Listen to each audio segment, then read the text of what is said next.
하나님 말씀 우리 잠언 1장 7절에 있는 말씀 같이 봉독하시도록 하겠습니다. 우리 합독해서 같이 봉독하겠습니다. 여호와를 경외하는 것이 지식의 근본이거늘 미련한 자는 지혜와 훈계를 멸시하느니라. 아멘. 오늘 여호와를 경외하는 지식, 여호와를 경외하는 지식이라는 말씀의 제목으로 같이 하나님의 은혜를 나누고자 합니다. 오늘 본문에 여호와를 경외하는 것이 지식의 근본이라고 우리에게 말씀해주고 있습니다. 여기에 사용된 경외라는 단어는 히브리어로 이라라는 단어입니다. 야레에서 유래한 단어인데요, 공포, 두려움, 경외라는 단어로 번역해서 저희 개혁성경에, 개혁개정성경에 사용되고 있습니다. 영어 성경에서 경외라는 단어는 대부분 fear라는 두려워하다라는 단어를 사용합니다. 그런데 그 단어와 함께 RSV 성경에는 여호수아 22장 25절에 하나님을 경외하는 것에 대해서 말할 때 worship이라는 단어를 쓰기도 합니다. 그래서 하나님을 경외한다고 말하는 것은 표면적으로 하나님의 위엄 앞에 두려워하는 마음으로 그분을 예배하는 것이라고 말할 수 있습니다. 하나님의 그 위엄, 곧 하나님의 성품, 창조주이신 하나님, 거룩하신 하나님, 전능하신 하나님, 그런 하나님의 성품, 그 위엄 앞에 우리가 겸손함으로 엎드려서 그분을 예배하는, 그것이 일반적인 경외의 개념이죠. 그러면서 이렇게 하나님을 경외하는 것이 지식의 근본이라고 잠언은 우리에게 말씀합니다. 여기에 지식의 근본이라고 말할 때 이 지식이라는 단어는 우리가 잘 아는 단어인데요, 히브리어로 다하트라는 단어입니다. 다하트라는 이 명사는 동사 야다라는 그 단어에서 유래했습니다. 우리가 다하트 하면 제일 많이 떠오르는 성경 말씀이 호세아서잖아요. 호세아 4장 1절, 호세아 4장 6절, 다음에 호세아 6장 6절에 기록되고 있는 여호와를 아는 지식이라고 말할 때 그 지식이 다하트인데요.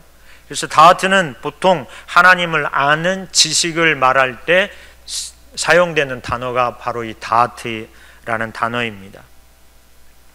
그런데 이 잠언 오늘 1장 7절의 말씀에 보면 여호와를 경외하는 것과 이 다하트, 지식이 밀접하게 연관되어 있는 것을 볼 수 있습니다. 여호와를 경외하는 것이 곧 지식의 근본이라고 말하고 있는 것이죠. 그러니까 우리에게 있는 이 여호와를 아는 지식의 근본이 곧 여호와를 경외함에 있다는 것이에요. 우리에게 왜 하나님을 아는 지식이 필요한가? 그것은 여호와를 경외하기 위함이라는 것이죠. 그래서 뗄래야 뗄 수 없는 관계로 나오는 구절들이 많이 있습니다. 시편 111편 10절에 있는 말씀에 보면 여호와를 경외함이 지혜의 근본이라고 말씀합니다. 동일한 말씀인데 시편 111편 10절은 여호와를 경외함이 지식의 근본이라고 하지 않고 지혜의 근본이라고 말하고 있죠. 같은 의미인데 이 시편 111편 10절에 나오는 이 지혜는 다하트가 아니고 호크마라는 단어입니다. 호크마라고 말하는 이 지혜는 어떤 때 사용되냐면 하나님을 아는 지식이 인간의 전 영역을 통해 경험되어지는 것을 말할 때 이 호크마라는 지혜라는 단어를 사용합니다. 그러니까 하나님을 아는 지식, 그 지식이 인간의 전 영역을 통하여서 경험적으로 알아지게 되는 그것을 말할 때 이 지혜라는 단어를 사용하는 것이죠. 그래서 지식과 지혜가 곧 하나님을 경외하는 데 필수적인 것임을 성경 우리에게 말씀해주고 있는 것입니다. 이처럼 하나님을 경외함에 있어서 하나님을 아는 체험적인 지식, 지혜, 이것은 뗄 수 없는 관계에 있다는 것이죠. 그러면 이 하나님을 알도록 하게 하는 이 지식, 이 지식의 근원은 어디일까요? 이사야 11장 2절에 있는 말씀에 보면 그의 위에 여호와의 영 곧 지혜와 총명의 영이요 모략과 재능의 영이요 지식과 여호와를 경외하는 영이 강림하시리니 이렇게 말씀하고 있습니다. 이 이사야 11장은 메시아에 대해서 예언하고 있는 말씀인데요, 메시아로 오실 예수 그리스도, 그분에게 이러한 영이 임할 것이라고 예언하고 있는 말씀입니다. 그러면서 그 영이 어떠한 영인가를 세 가지로 수식해서 설명합니다. 그 영은 첫째는 지혜와 총명의 영이라고 말하고 있죠. 그 다음에 모략과 재능의 영, 그 다음엔 지식과 여호와를 경외하는 영이라고 말하고 있습니다. 특별히 세 번째, 지식과 여호와를 경외하는 영이라고 말하고 있으므로 이 여호와를 경외하는 영이 우리 가운데 임할 때 여호와를 경외하는 지식이 우리에게 주어지는 것을 알 수 있습니다. 그러면 이 지식과 여호와를 경외하는 영, 이 영은 뭘 말하는 것일까요? 여기에 지식도 같은 다하트라는 단어인데요, 당연히 여기에서 말하고 있는 이 영은 성령님을 의미하고 있는 것입니다. 그래서 성령님께서 우리 가운데 임할 때 여호와를 경외하는 지식, 그 지혜가 우리에게 부여된다는 것이죠. 그러니까 지식, 여호와를 경외하는 이 지식은 우리에게 있지 않음을 성경은 말하고 있습니다. 우리가 많이 배우고 많이 공부해서 여호와를 경외하는 지식이 우리에게 주어지지 않는다는 거예요. 여호와를 경외하는 이 지식은 성령님을 통하여서 곧 지식과 여호와를 경외하는 그 영이신 성령님께서 우리 가운데 임하실 때 여호와를 아는 지식이, 지혜가 우리에게 부음받은 것임을 말씀하고 있는 것입니다. 요한복음 16장 13절은 그래서 이 성령에 대해서 진리의 성령이 오시면 그가 너희를 모든 진리 가운데로 인도하시리니 그가 스스로 말하지 않고 오직 들은 것을 말하며 장래일을 너희에게 알리시리라 라고 말씀하고 있는 것입니다. 성령께서 우리에게 여호와를 경외하는 그 지혜와 지식을 알리시는 그러한 역사들을 베푸신다고 말씀하고 있습니다. 그렇다면 지금 우리들에게 성령께서 여호와를 경외하도록 우리의 이 전 인격을 통해 알게 하시는 그 지식, 그 지식의 내용은 무엇일까요? 무엇이 여호와를 경외하는 것이라고 말할 수 있느냐는 것입니다. 첫 번째로 하나님을 경외하는, 곧 여호와를 경외하는 지식이라고 말하는 것은 하나님의 사랑을 알고 그 사랑을 의지하는 것입니다. 시편 147편 11절, 또 이하 118편, 또 33편 우리가 계속 살펴볼 건데요, 성경에 여호와를 경외한다고 하는 표현과 함께 자주 등장하는 단어들이 있는데요, 그 등장하는 단어 중에 한 단어가 인자라는 단어입니다.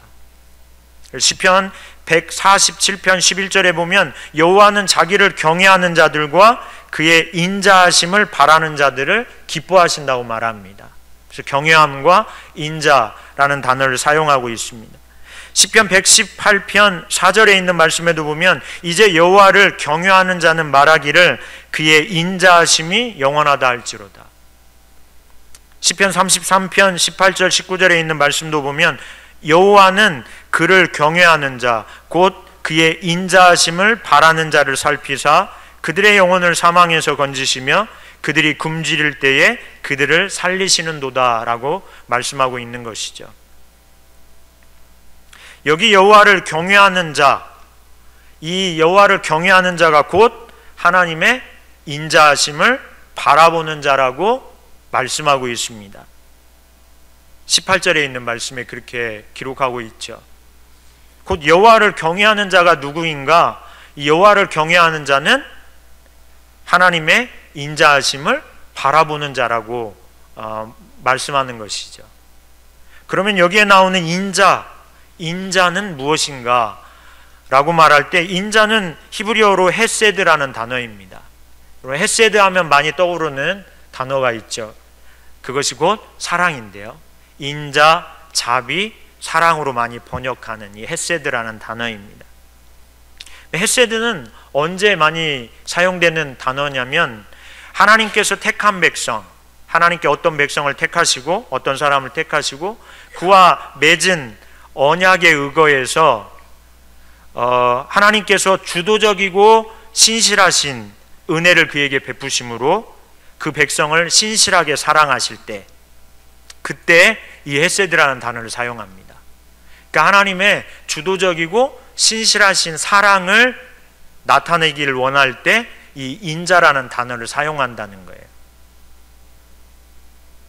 그러니까 곧 이 하나님의 이 인자하신 곧 사랑을 아는 것이 곧 하나님을 경외하는 것이라고 말할 수 있습니다. 이러한 하나님의 신실한 사랑, 주도적이고 신실한 택한 언약의 백성을 향한 하나님의 주도적이고 신실하신 이 사랑에 대해서 스바냐 3장 17절은 이렇게 말씀합니다. 우리가 잘 아는 말씀 구절인데요, 같이 한번 합독해서 봉독하실까요? 너의 하나님 여호와가 너의 가운데에 계시니 그는 구원을 베푸실 전능자이시라. 그가 너로 말미암아 기쁨을 이기지 못하시며 너를 잠잠히 사랑하시며 너로 말미암아 즐거이 부르며 기뻐하시리라 하리라. 할렐루야. 하나님의 신실하신 우리를 향한 하나님의 헤세드, 신실한 사랑을 스바냐 3장 17절은 이렇게 기록하고 있는 것이죠. 여기에 보면 먼저 이런 고백이 있습니다. 너의 하나님 여호와가 너희 가운데 계신다. 택한 백성 가운데 함께 하신 하나님을 고백하고 있죠. 그러면서 그가 어떤 분이신가, 우리와 함께 하시는 그 하나님이 어떠한 분이신가, 그는 구원을 베푸시는 전능한 하나님이라고 말합니다. 그러니까 그분께서 언약의 백성 가운데 거하시면서 그 백성을 무엇 하신다? 구원하신다는 거예요. 근데 구원하시는데 능력이 조금 부족하신 분이 아니라 전능, 구원하지 못할 이가 없으신 그러한 능력을 가진 하나님이라고 먼저 고백합니다. 우리 가운데 거하셔서 전능하신 능력으로 우리를 구원하시는 그 하나님. 그러면 그 하나님은 왜 우리 가운데 거하시고 우리를 그렇게 구원하실까요?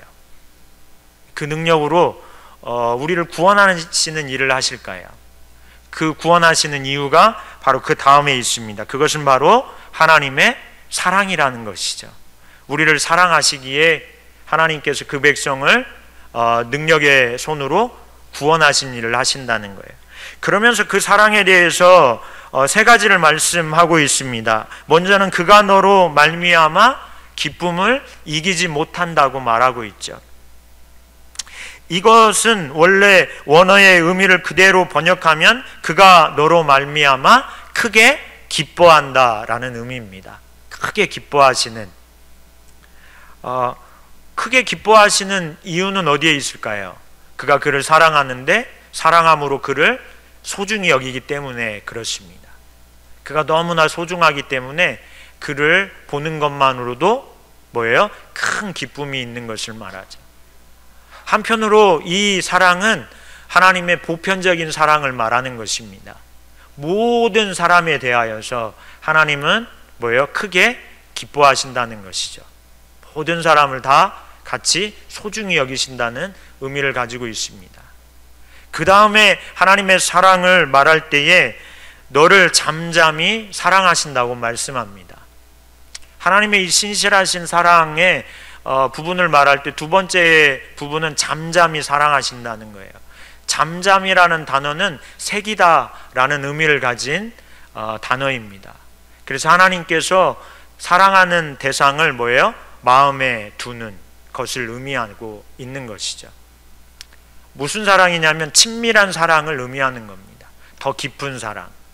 보편적으로 하나님께서 우리를 소중히 여기심으로 크게 기뻐하시지만 뭐예요?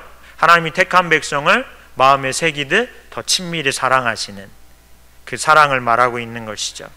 그러면서 세 번째로 너로 말미암아 즐거이 부르며 기뻐하신다고 말합니다. 이것은 하나님의 적극적인 사랑을 의미합니다. 즐거이 부른다는 거예요. 즐거이 부른다는 의미는 성경에 그 원어의 의미를 보면 이렇게 울려 부르다, 외쳐 부르다 이런 의미를 가지고 있습니다. 선포하는 것을 의미할 때 사용되는 단어거든요. 그래서 하나님께서 사랑하는 하나님의 백성을 뭐예요? 선포한다는 거예요. 이는 내 사랑하는 자라고 이렇게 선포하는 거죠. 크게 선포하는 걸 말합니다. 적극적으로 알리는 것이죠. 우리도 그러지 않습니까? 내가 사랑하는 사람이 있으면 누군가와 만남을 가질 때 그 사람을 어떻게 해요? 소개하잖아요. 누구라고.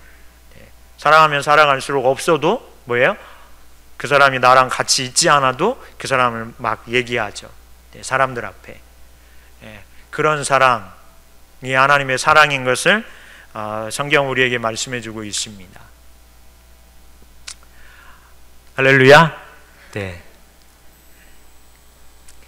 그런 사랑이 저와 여러분에게 부음받은 것을 믿으십니까? 네.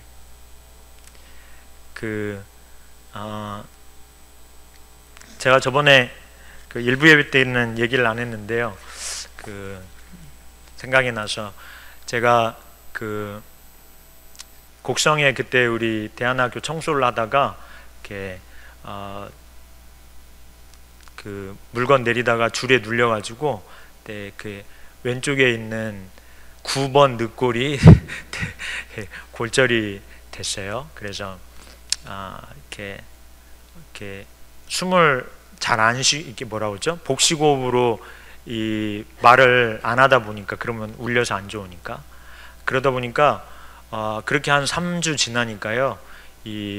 목소리에 힘이 빠지더라고요. 이렇게 일부러 그렇게 소리를 안 내려고 그게 한 3주만 지나니까 벌써 그게 기운이 빠지더라고요. 목소리에서. 근데 그 얘기를 이렇게 스텝 회의 때 같이 목사님하고 나눴더니 스텝들하고 나눌 때 목사님 그러시더라고요. 잘 기도해봐 그러시면서 그 갈비를 하나님이 부러뜨려 가지고 누구를 만드셨어요? 네, 여자를 만드셨죠. 여러분 가까이 계신 누구를 만드셨어요? 네, 사랑하는 아내를 만드셨잖아요. 네. 그래서 그 아내를 사랑함에 뭔 문제가 있지 않은지 네, 그거를 깨닫게 하시려고 그러신 것이 아닌지 혹여나 기도하면서 이렇게 그냥 생각해 봐야 되지 않나 이러면서 예전에 제가 그런 감동이 있었어요. 집사람을 잘 섬겨야 된다고, 사랑으로 섬겨줘야 된다고. 근데 그래서 며칠 섬기려고 애쓰다가 다시 돌아갔거든요. 그래서 그러나 꼭 그 뜻이겠습니까? 근데 하여튼 갑자기 그 생각이 나는데요. 여러분, 우리가 우리 안에 있는 것을 끄집어내서 사랑하는 아내가 또 사랑하는 남편과의 관계가 그런 관계라면 그런 관계를 뭐로 표현할 수 있을까요? 사랑의 관계라고밖에 말할 수 없겠죠. 근데 그보다 더한 사랑이 하나님의 사랑이라고 스바냐 3장 17절은 말하고 있는 겁니다. 너무 소중히 여기기 때문에 기뻐하는 사랑, 마음에 새기듯 그렇게 사랑하는, 우리를 사랑하시는 그런 사랑 이라고 말하고 있는 것이죠. 그 다음에 적극적으로 이는 내 사랑하는 자라고 선포하는 그 하나님의 그 적극적인 사랑의 모습이 보이십니까? 그렇게 저와 여러분을 하나님께서 사랑하십니다. 할렐루야.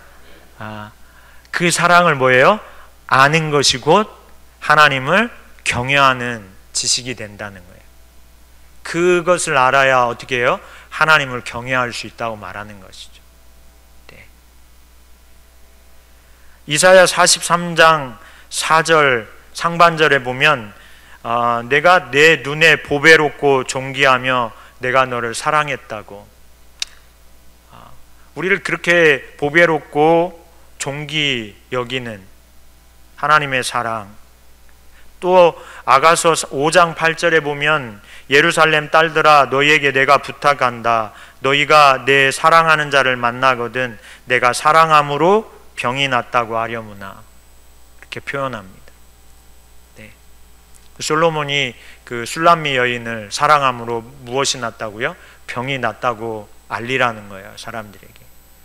솔로몬은 하나님을 예표하잖아요. 술람미 여인은 우리를 예표하죠. 그래서 뭐예요? 우리를 너무 뜨겁게 사랑하심으로 무엇이 났다고요? 병이 났다는 것이죠. 이런 병을 무슨 병이라고 그래요? 네. 나도 왕년에 상사병 좀 있었지 하시는 분 한번 손 한번 들어보실래요? 네. 그렇게 사랑하셔야 되지 않겠어요? 네. 네. 그 사랑이 누구의 사랑이라? 하나님의 사랑이라고 말하는 겁니다. 예레미야 31장 3절의 말씀에도 보면 옛적에 여호와께서 나에게 나타나사 내가 영원한 사랑으로 너를 사랑하기에 인자함으로 너를 이끌었다 하였노라 이렇게 기록합니다. 내가 너를 영원한 사랑으로 사랑했다고. 그래서 뭐 했다고? 너를 내가 이끌어 간다고. 영원한 하나님의 사랑을 또 우리를 적극적으로 이끄시는 그 하나님의 사랑을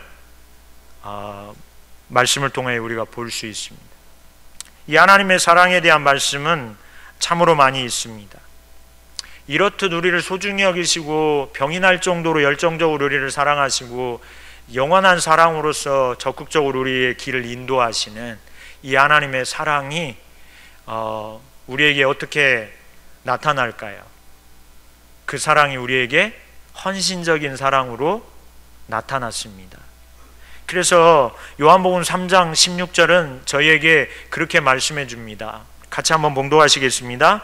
하나님이 세상을 이처럼 사랑하사 독생자를 주셨으니 이는 그를 믿는 자마다 멸망하지 않고 영생을 얻게 하려 하심이라. 할렐루야. 헌신적인 사랑으로 나타나는 것이죠. 이렇게 우리를 사랑하시기에 자기 아들을 내어주시는 헌신적인 하나님의 사랑을 말씀해주고 있는 것입니다. 로마서 5장 8절에 있는 말씀에도 보면 우리가 아직 죄인 되었을 때에 그리스도께서 우리를 위하여 죽으심으로 하나님께서 우리에 대한 자기의 사랑을 확증하셨느니라고 말씀합니다. 예수님도 자기를 십자가에 버려 피 흘려 죽으심으로 하나님께서 우리를 얼마나 사랑하시는지를 실제적으로 증명해 보이셨다고 말씀하고 있는 것이죠. 헌신적인 사랑인 것을 우리에게 알리십니다. 하나님의 이 사랑은 영원히 변치 않는 끊을 수 없는 사랑이라고 말씀합니다. 로마서 8장 38절 39절 말씀에 내가 확신하노니 사망이나 생명이나 천사들이나 권세자들이나 현재일이나 장래일이나 능력이나 높음이나 깊음이나 다른 어떤 피조물이라도 우리를 우리 주 그리스도 예수 안에 있는 하나님의 사랑에서 끊을 수 없으리라. 할렐루야. 그렇게 말씀하고 있죠. 그 어떤 것도 이 하나님의 사랑에서 우리를 끊을 수 없다는 거예요. 헌신적인 사랑, 끊을 수 없는 사랑인 것을 말씀하고 있습니다. 하나님을 경외한다고 하는 것은 바로 이 하나님의 사랑을 아는 지식이 성령을 통하여서 우리에게 주어질 때 하나님을 경외하는 것이 가능해집니다. 우리를 향한 하나님의 이 어떻게 보면 너무나도 무모한 듯한 사랑, 이러한 사랑을 우리가 성령을 통하여서 알게 될 때 우리에게 나타나는 한 가지 태도, 자세가 있습니다. 그 사랑을 알게 된다면 우리에게 그러한 자세와 태도가 우리 가운데 일어나죠. 그것은 바로 그 하나님의 사랑을 의지하게 된다는 거예요. 성령을 통하여 우리 내면의 깊은 곳에서부터 하나님의 사랑이 어떠한 사랑인지를 우리가 깨닫게 된다면 우리는 이 하나님의 사랑을 의지하는 삶으로 나아갈 수밖에 없게 된다는 것이죠. 그래서 시편 13편은 다윗이 이 하나님의 사랑을 의지하는 것에 대해서 너무나도 잘 우리에게 보여주고 있습니다. 시편 13편 1절 이하 6절까지 한 편으로 구성되어 있는데요, 1절에 보면 여호와여 어느 때까지니까 나를 영원히 잊으시나이까 주의 얼굴을 나에게서 어느 때까지 숨기시겠나이까. 지금 다윗이 말할 수 없는 어떠한 고통, 그러한 환경 가운데 있는 걸 볼 수 있습니다. 그러면서 2절에 나의 영혼이 번민하고 종일토록 마음에 근심하기를 어느 때까지 하오며 내 원수가 나를 치며 자랑하기를 어느 때까지 하리이까. 너무나도 말할 수 없는, 정말 감당할 수 없는 그러한 일이 다윗에게 일어나므로 그가 지금 고통 중에 있는 것이죠. 그런데 그러한 상황에 있는 다윗을 비난하는 사람들이 또 있었다는 거예요. 많은 학자들이 이 시편 13편의 이 다윗의 고통은 아마 육체적인 질병이었을 것이라고 말합니다. 그 육체적인 질병이 어떻게 다윗에게 주어졌을까? 아마도 하나님의 징계로 말미암은 것일 거라고 말하는 학자들이 많이 있습니다. 그러면 무엇 때문에 그에게 징계가 왔을까요? 그가 우리아의 아내 밧세바를 범함으로 인하여서, 그 아들도 죽지만 다윗에게도 말할 수 없는 어떤 고통스러운 그러한 질병이나 영적인 어떠한 고통이 찾아왔을 거라고 많은 학자들이 얘기합니다. 그것을 지금 다윗이 그런 상황에서 하나님 앞에 간구하고 있는 내용이 바로 이 시편 13편입니다. 3절에 여호와 내 하나님이여 나를 생각하사 응답하시고 나의 눈을 밝히소서 두렵건대 내가 사망의 잠을 잘까 하오며, 이렇게 말합니다. 그가 그 고통으로 말미암아 어디에 죽을 수도 있다고 생각한 것 같습니다. 사망의 잠을 잘 것 같은. 그래서 하나님께 부르짖죠. 4절에도 보면 나의 원수가 이르기를 내가 그를 이겼다 할까 하오며 내가 흔들릴 때에 나의 대적들이 기뻐할까 하나이다. 내가 지은 죄로 말미암아 하나님이 징계하셔서 이 죄로 말미암아 내가 죽어버리면 대적들이 얼마나 기뻐할까, 원수들이 얼마나 즐거워할까. 그렇게 되어서는 안 된다는 거예요. 그러면서 이런 상황과 환경 가운데에서 그가 5절에 이렇게 하나님 앞에 간구합니다. 우리 5절을 같이 한번 봉독하시겠습니다. 나는 오직 주의 사랑을 의지하여 싸우니 나의 마음은 주의 구원을 기뻐하리이다. 할렐루야. 이렇게 다윗이 하나님 앞에 고백합니다. 지금은 다윗은 말할 수 없는 그런 고통이 있습니다. 근심이 있습니다. 걱정이 있습니다. 그런 환경 가운데 그가 갇혀버렸습니다. 근데 그 이유가 자기의 죄로 말미암은 것입니다.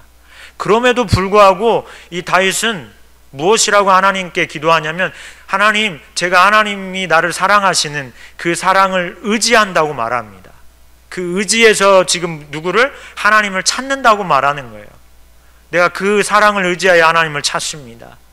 내가 지금 이런 형편, 이런 상황 가운데에서도 나를 사랑하시는 하나님을 내가 알기에 내가 그 하나님의 사랑을 의지하여 하나님을 찾는다고 말하고 있는 것이죠. 그러면서 그는 더 나아가서 나의 마음은 주의 구원을 기뻐한다고 말합니다. 아직 그가 그 상황에서 구원받는 놀라운 역사가 오지 않았어요. 그럼에도 불구하고 다윗은 뭐라고 말하냐면, 내가 주님의 사랑을 의지하여 주님을 찾기에 반드시 그 주님은 나를 무엇 하실 것이라? 구원하실 것이라고 확신하는 것이죠. 그래서 미리 뭐 하는 거예요? 그 구원을 기뻐한다고 말합니다. 이게 다윗의 여호와를 경외함입니다. 다윗은 여호와를 경외한다고 할 때 그는 그냥 피상적으로 하나님 앞에 두려워함으로 그분을 예배하는 그런 것을 다윗은 여호와를 경외함으로 인식하지 않았습니다. 하나님께서도 하나님을 경외한다고 하는 그 지식, 그 믿음은 하나님이 나를 얼마나 사랑하시는가, 그분이 우리를 얼마나 사랑하시는 것을 알고, 그렇다면 그 사랑을 의지하여 자기의 삶의 형편과 처지와 문제와 여러 가지 염려와 근심된 일이 있다 할지라도 그 사랑을 안다면 그 사랑을 의지하여 그 하나님을 모아야 된다, 찾아야 된다는 것이죠. 더 나아가서 내가 그렇게 하나님의 사랑을 의지하여 찾음으로 말미암아 반드시 그 하나님께서 나를 구원하실 것이라는 확신을 갖는 것이죠. 이게 하나님을 경외한다고 말하는 것입니다. 그는 그뿐만 아니라 6절에 더 나아가서 그렇게 말합니다. 내가 여호와를 찬송하리니 이는 주께서 내게 은덕을 베푸심이로다. 더 적극적으로 다윗은 하나님 내가 찬양합니다. 이렇게 나를 사랑하시고 나를 구원하실 그 하나님을 미리 찬양하는 거예요. 그렇게 하실 하나님을 제가 찬양한다고. 나에게 하나님은 반드시 은덕, 은혜의 보응을 뜻하는 단어거든요. 은혜로 반드시 내게 보상해 주실 것을 그가 안다고 말하는 것입니다. 이게 여호와를 경외함의 첫 번째 되는 지식입니다. 하나님의 사랑을 알고 그 사랑을 의지하여 그 하나님 앞에 서는 삶을 사는 것이 성경이 말하는 여호와를 경외한다고 하는 지식입니다.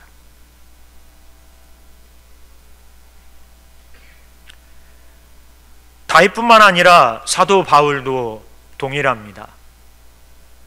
사도 바울은 에베소서 3장 17절 이하에 그렇게 말씀합니다. 믿음으로 말미암아 그리스도께서 너희 마음에 계시게 하시옵고 너희가 사랑 가운데에서 뿌리가 박히고 터가 굳어져서 능히 모든 성도와 함께 지식에 넘치는 그리스도의 사랑을 알고 라고 말합니다. 그러면서 그 너비와 길이와 높이와 깊이가 어떠함을 깨달아 하나님의 모든 충만하신 것으로 너희에게 충만하게 하시기를 구하노라. 그는 사도 바울은 그리스도의 사랑을 알기를 원했고 그 사랑으로 충만케 되기를 간절히 원했습니다. 자기뿐만 아니라 그렇게 하나님을 따르는 성도들에게도. 그리고 그는 그 사랑을 아는 것에서 그치지 않고 그 사랑을 의지하여 사는 삶으로 나아갑니다. 왜 그가 그리스도의 사랑을 알고 적극적으로 그리스도의 사랑을 의지할까요? 사도 바울이. 그가 그것이 곧 하나님을 경외하는 것이고 그렇게 하나님을 경외하는 자에게 반드시 하나님은 승리를 가져오시는 분이심을 그가 믿었기 때문에 그렇습니다. 그래서 로마서 8장 35절 이하 37절 말씀에 보면 사도 바울이 그렇게 고백하죠. 누가 우리를 그리스도의 사랑에서 끊으리요? 환난이나 공고나 박해나 기근이나 적신이나 위험이나 칼이랴. 기록된 바 우리가 종일 주를 위하여 죽임을 당하게 되며 도살당할 양같이 여김을 받았나이다 함과 같으니라. 그런데요 37절에 그러는 가운데에 그가 그렇게 고백합니다. 우리 37절 같이 봉독하실까요? 그러나 이 모든 일에 우리를 사랑하시는 이로 말미암아 우리가 넉넉히 이기느니라. 할렐루야. 그렇게 고백하고 있는 것이죠. 사도 바울도 다윗과 동일합니다. 말할 수 없는 상황 그에게 있다는 거예요. 온종일 주를 위하여 죽임을 당하게 되는 환경이 그에게 찾아오고 있는 것이죠. 많은 환난, 공고, 박해, 기근, 적신, 위험, 목숨을 앗아갈 수 있는 그러한 일들이 그의 삶에 너무나도 많이 일어나고 있다는 거예요.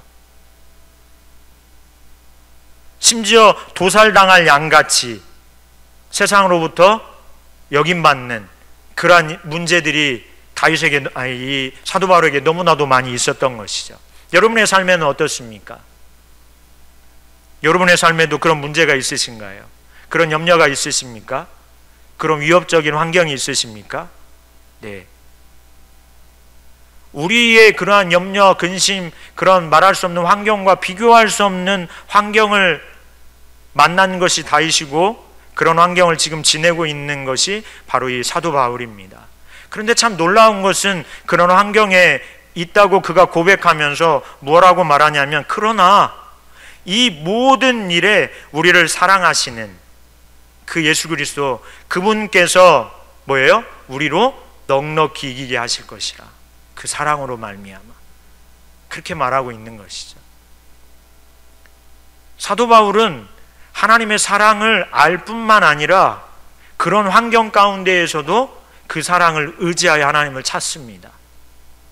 왜 그렇게 하냐면 그것이 곧 하나님을 경외하는 것이고, 그렇게 경외하는 자를 하나님은 뭐 하시기에? 승리케 하실 것임을 그가 알았기 때문에 그렇습니다. 그 확신이 그에게 있었던 것이죠. 그래서 그는 빌립보 감옥에 있으면서도 하나님을 찬양합니다. 동일하게 찬양합니다. 다윗이 그렇게 하나님을 찬양했던 것처럼 하나님을 찬양하죠.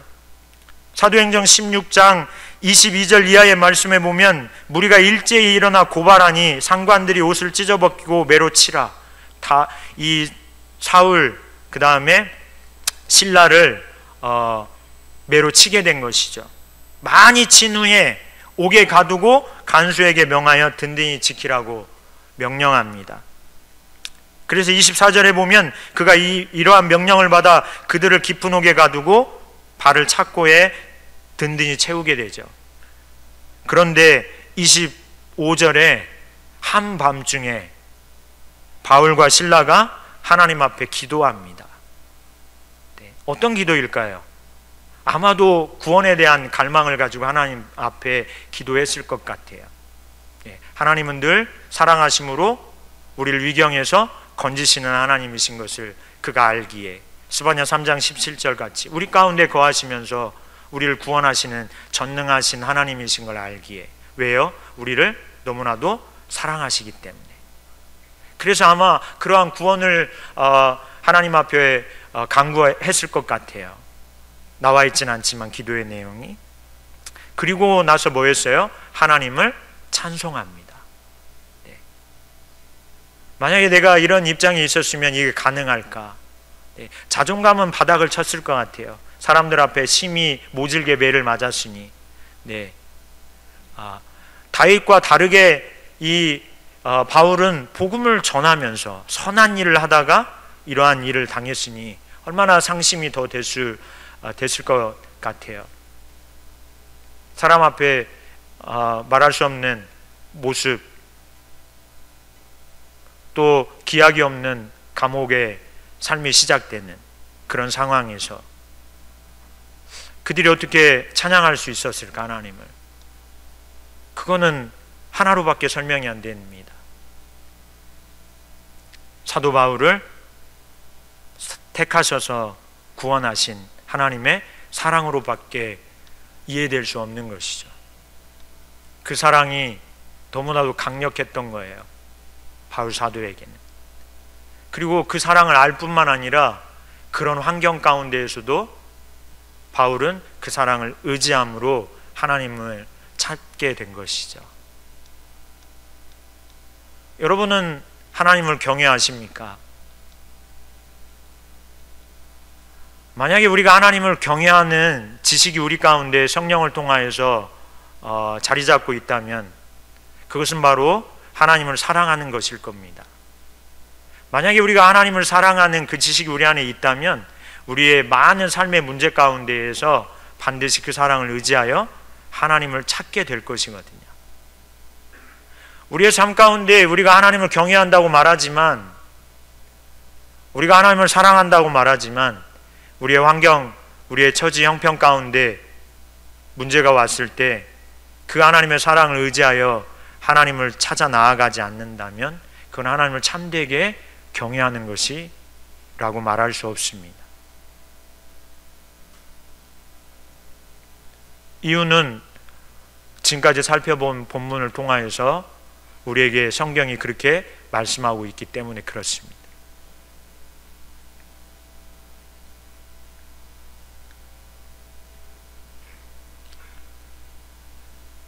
하나님의 사랑에 정말 확고한 닻을 우리가 내리고 있는가?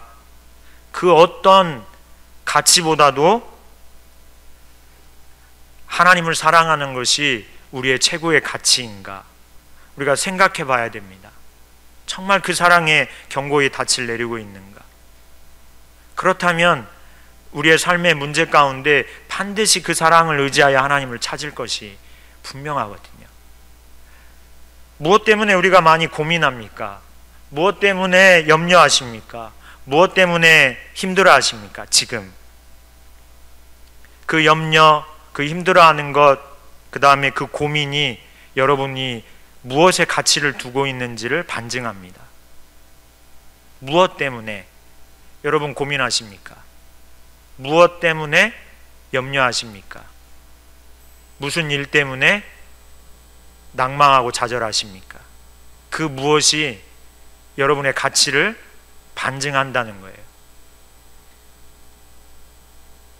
그래서 하나님을 사랑하는 것, 그 사랑을 알고 그 사랑을 의지하여 하나님 앞에 나아가는 것이 여호와를 경외하는 것이라고 성경은 말하고 있는 것이죠. 두 번째로 하나님을 경외한다고 하는 지식은 하나님의 뜻을 아는 것을 말합니다. 이거는 하나님의 통치와 굉장히 밀접한 관계를 가지고 있습니다. 그래서 성경에 이 경외라는 단어와 함께 자주 등장하는 두 번째 단어는 죄라는 단어입니다.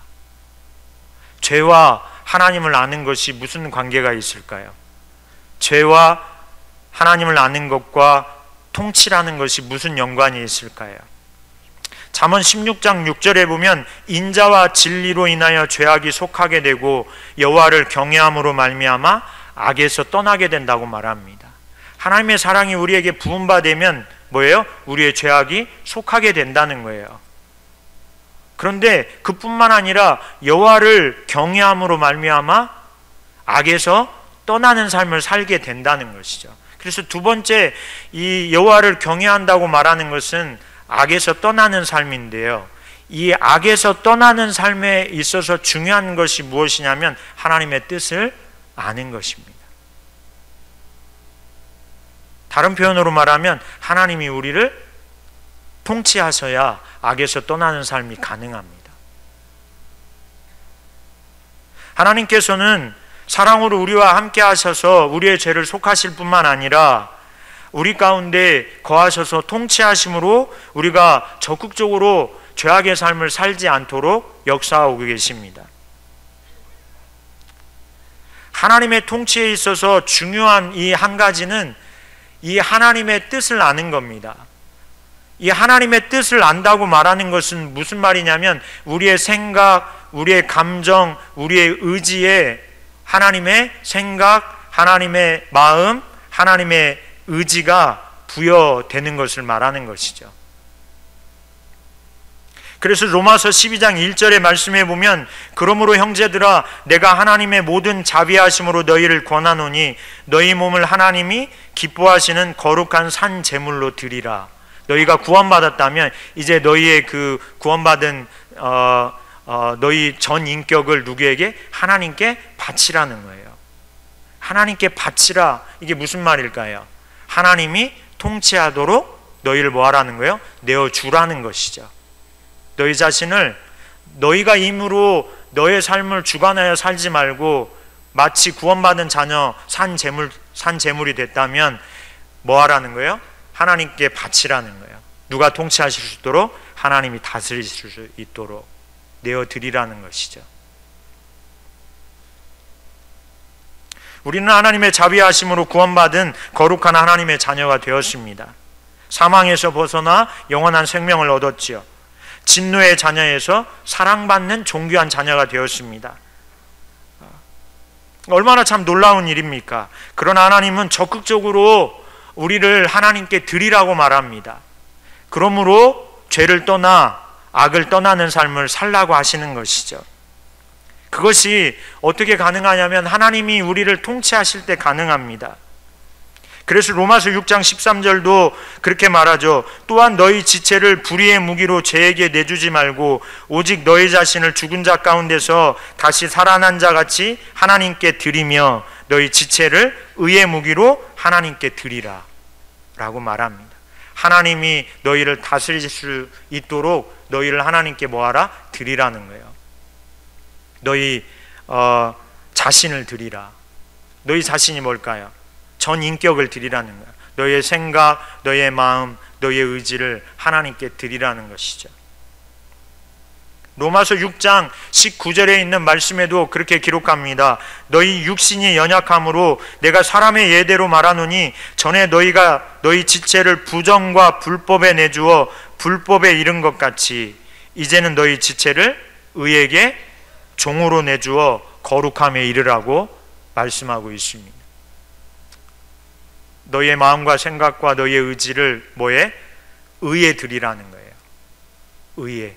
곧 하나님의 뜻에 드리라는 것이죠.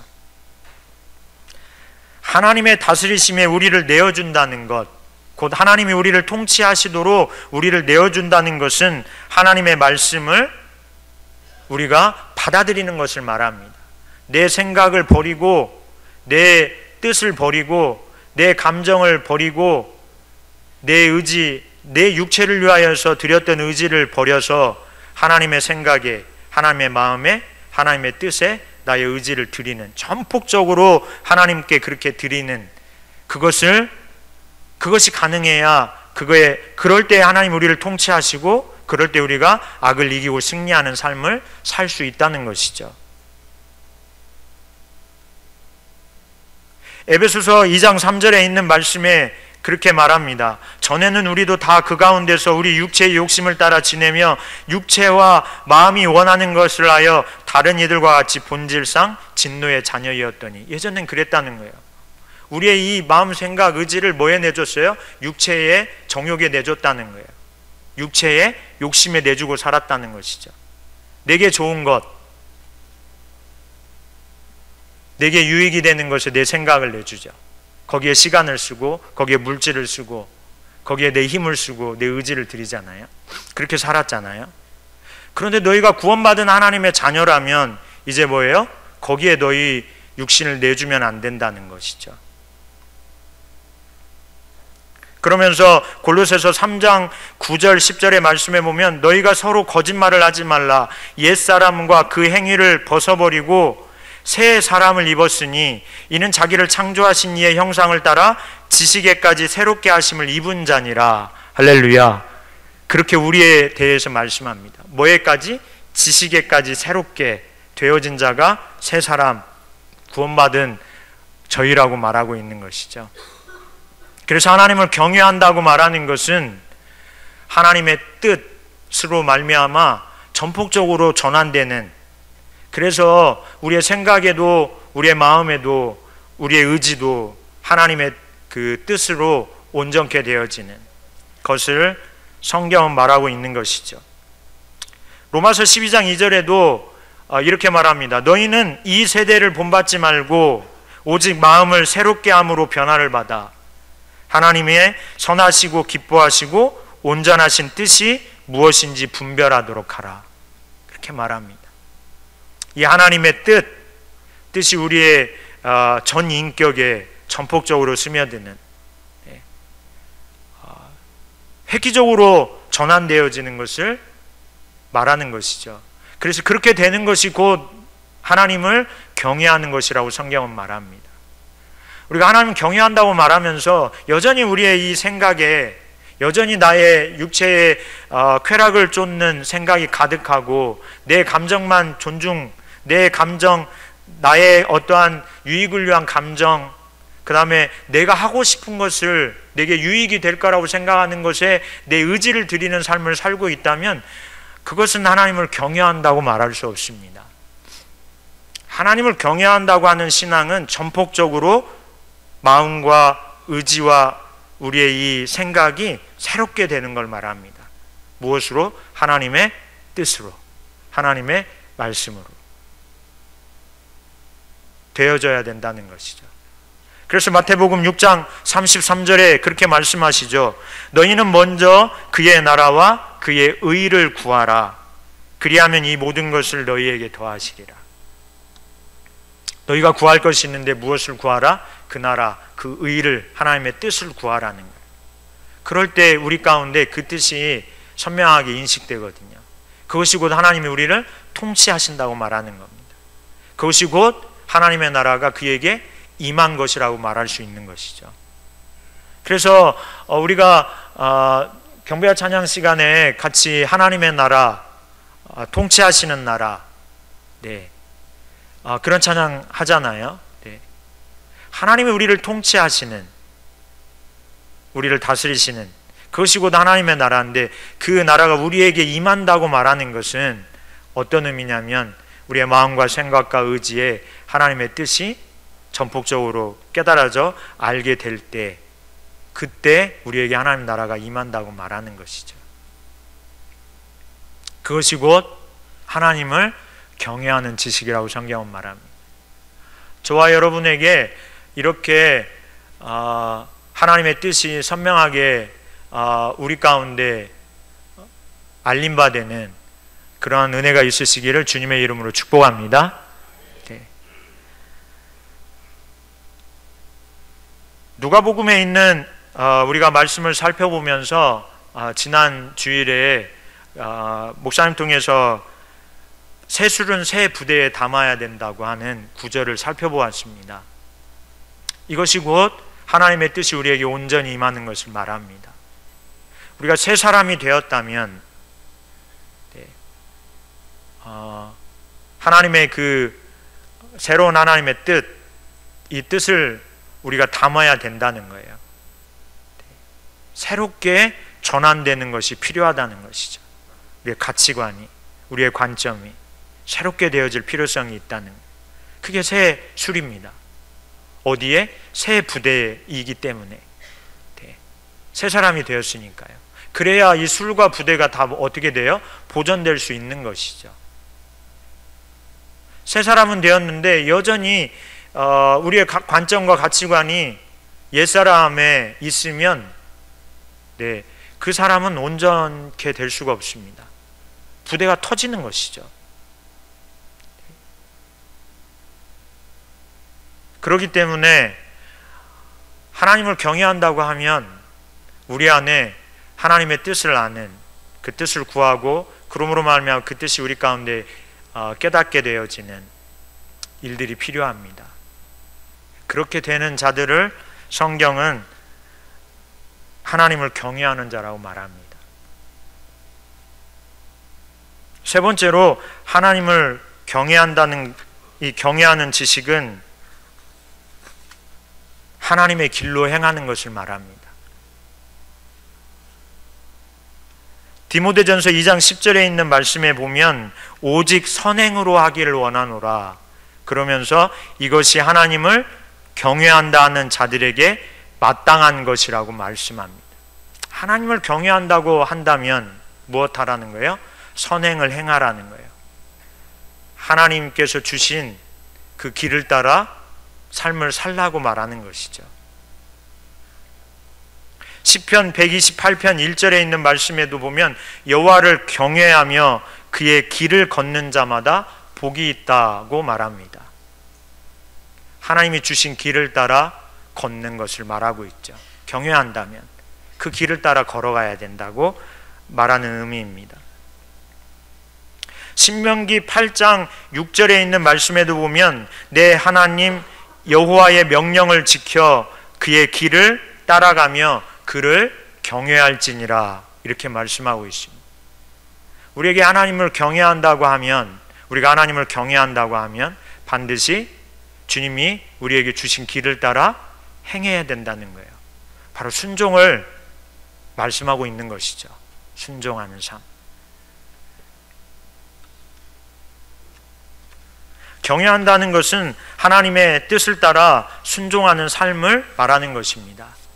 이러한 삶을 대표적으로 우리에게 잘 보여주고 있는 인물은 아브라함입니다. 창세기 22장 12절에 있는 말씀 우리 같이 한번 봉독하실까요? 사자가 이르시되 그 아이에게 내 손을 대지 말라. 그에게 아무 일도 하지 말라. 내가 내 아들 내 독자까지도 내게 아끼지 아니하였으니 내가 이제야 내가 하나님을 경외하는 줄을 아노라. 할렐루야 라고 말씀하십니다. 내가 이제 네가 나를 경외하는 걸 알겠다. 아브라함에게 하나님 그렇게 말씀하시죠. 이유는요, 내 독자 이삭을 아끼지 않고 드린 것이죠. 왜 드렸어요? 하나님께서 드리라고 명령하셨기 때문이죠. 하나님께서 아브라함에게 말씀하신 그 말씀을 따라 순종하는 삶 결코 쉬운 일 아닙니다. 그러나 하나님을 경외한다고 하면 우리가 그 말씀을 따라 순종하는 삶으로 가는 것이 성경은 여호와를 경외하는 자라고 일컫는다는 거예요. 아브라함에게 말씀하시는 것처럼. 내 생각과 다릅니다. 하나님 뜻이. 하나님 마음과 내 마음이 다를 때가 많이 있습니다. 하나님이 하라고 하시는 것과 내가 의지를 들여 하고자 하는 일이 충돌할 때가 참으로 많이 있습니다. 하나님은 사랑하라고 하시는데 나는 죽도록 미워하고 싶은 때가 있죠. 하나님은 참고 기다리라고 하시는데 나는 빨리 무슨 결과물이 튀어나와야 뭐예요? 속이 시원할 것 같죠. 그래서 그럴 때마다 뭐예요? 우리는 우리의 생각, 우리의 뜻을 따라 순종할 때가 참 많이 있는 것 같습니다. 그런데 정말 참으로 우리가 하나님을 경외한다고 말한다면 뭐예요? 그렇게 충돌될 때 뭘 선택해요? 하나님의 말씀을 선택해서 그 길로 행한다는 것이죠. 이게 곧 하나님을 경외한다고 말하는, 성경에서 경외한다고 말할 때 가지고 있는 의미입니다. 많은 인물이 있지만 노아도 그렇습니다. 히브리서 11장 7절에 있는 말씀에 보면 믿음으로 노아는 아직 보이지 않는 일에 경고하심을 받아. 누가 말씀하신 거예요? 하나님께서 경고하셨죠. 말씀하셨죠. 내가 지면을 쓸어버릴 거라고, 심판하실 거라고, 물로. 그 경고하심을 받아 경외함으로 방주를 준비하여 그 집을 구원하였다고 말합니다. 이게 노아의 생각이었나요? 그렇지 않았습니다. 하나님께서 그에게 경고하셨죠. 그리고 그가 행할 일을 말씀하셨죠. 네. 산에다 방주를 짓는 일, 그것도 하루 이틀이 아니라 수십 년을 그렇게 방주를 짓는 일을 하는 거, 결코 그 길을 선택하여 행하는 삶 만만치 않은 일입니다. 그러나 그가 누구를 경외함으로? 하나님을 경외함으로 방주를 지었다고 성경은 말씀하고 있습니다. 경외한다는 것은 이처럼 하나님의 사랑을 알고 하나님께서 자신을 다스리시도록 자신을 온전히 내어주는 것이며 전 인격적으로 하나님의 말씀으로 온전히 지배받을 수 있도록 지속적으로 진리에 우리의 생각과 마음과 의지를 내어드리는 것을 말하는 것입니다. 그리고 하나님께서 말씀하신 것을 순종하여 따라 행하는 그런 삶을 사는 것이 곧 하나님을 경외하는 자의 지식이라고 성경은 우리에게 가르쳐주고 있습니다. 이렇게 하나님을 경외하는 자들을 하나님은 기뻐하신다고 말합니다. 즐거워하신다고, 이러한 자들을. 그래서 네 번째로 하나님께서는 이렇게 경외하는 자와 동행하십니다. 동행하시면서 이들에게 경외하는 자들에게 어떠한 일을 하시냐면 첫 번째로 그들을 보호하십니다. 시편 34편 7절에 있는 말씀에 보면 여호와의 천사가 주를 경외하는 자를 둘러 진치고 그들을 건지시는도다. 잠언 14장 26절 이하의 말씀에 보면 여호와를 경외하는 자에게는 견고한 의뢰가 있나니 그 자녀들에게 피난처가 있으리라. 여호와를 경외하는 것은 생명의 샘이니 사망의 그물에서 벗어나게 하느니라. 하나님께서 이렇게 하나님을 경외하는 자들을 보호하신다는 거예요. 적극적으로 보호하시죠. 천사를 둘러 진치시고 그들에게 피난처가 되어주시고 그들을 사망의 그물에서 벗어나도록 역사하신다고 말하고 있습니다. 여호와를 경외하는 자와 동행하시면서 하나님은 두 번째로 경외하는 자에게 하나님의 생명으로 풍성케 하십니다. 잠언 22장 4절의 말씀에 보면 겸손과 여호와를 경외함의 보상은 재물과 영광과 생명이니라. 할렐루야. 그렇게 말씀합니다. 너희가 이렇듯 나의 사랑을 알고 어떤 상황 가운데에서도 내 사랑을 의지하여 나를 찾고 너의 전 인격 가운데 하나님의 뜻으로 너희가 전환되어지며 너희가 내가 말한 하나님의 말씀을 따라 순종하여 그 길을 선택하여 간다면 내가 너희를 보호할 거야. 내가 너희에게 생명으로 풍성케 할 거야. 보상하시겠다는 것이죠. 제물로, 그에게 영광으로, 그에게 생명으로 하나님께서 경외하는 자를 축복하시겠다고 성경은 말씀하고 있습니다. 세 번째로 하나님은 경외하는 자와 동행하시면서 그들에게 하나님의 길을 가르쳐 주십니다. 시편 25편 12절에 있는 말씀에 보면 여호와를 경외하는 자 누구냐? 그가 택할 길을 그에게 가르치시리로다. 하나님께서 순간순간 그의 삶에 많은 결정해야 될 많은 문제들과 일들 가운데 처했을 때 여호와를 경외함으로 하나님 앞에 선다면 네가 선택하여 가야 될 그 길이 어떤 길인지를 순간순간 뭐 하신다는 거예요? 가르쳐 주시겠다는 거예요. 그래서 죄악의 길, 상함이 충만한 그러한 길로 가지 않도록 주께서 가르치겠다고 약속하시죠. 네 번째로 하나님은 이런 자들과 동행하시면서 그들을 긍휼히 여기시겠다고 약속하셨습니다. 시편 103편 13절에 있는 말씀에 보면 아버지가 자식을 긍휼히 여긴 같이 여호와께서는 자기를 경외하는 자를 긍휼히 여기시나니 이렇게 말씀합니다. 그러면서 14절에 이는 그가 우리의 체질을 아시며 우리가 단지 먼지뿐임을 기억하심이로다. 내가 너를 알아. 연약한 육신을 입고 사는 존재인 것을 안단다. 결국은 그 육체는 먼지뿐인 인생을 내가 안단다. 그런 가운데에서도 뭐예요? 여호와를 경외하는 그런 자를 하나님께서 뭐 하시냐면 긍휼히 여기신다는 거예요. 약함 중에도 우리가 얼마나 많이 넘어집니까? 얼마나 불순종 가운데 거할 때가 많습니까? 사랑을 안다고 하지만 의지하여 하나님을 찾지 않을 때가 얼마나 많이 있습니까? 그러나 그런 형편과 처지 가운데에서도 하나님을 향하여 의지하여 그분을 찾아 나온다면 하나님은 그런 자들을 경외하는 자라 부르시고 긍휼히 여기시겠다는 거예요.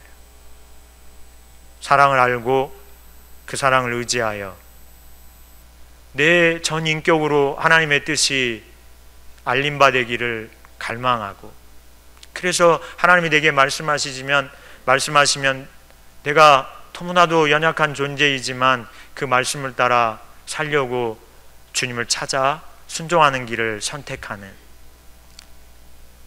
그렇게 한다면 내가 너를 긍휼히 여기겠다.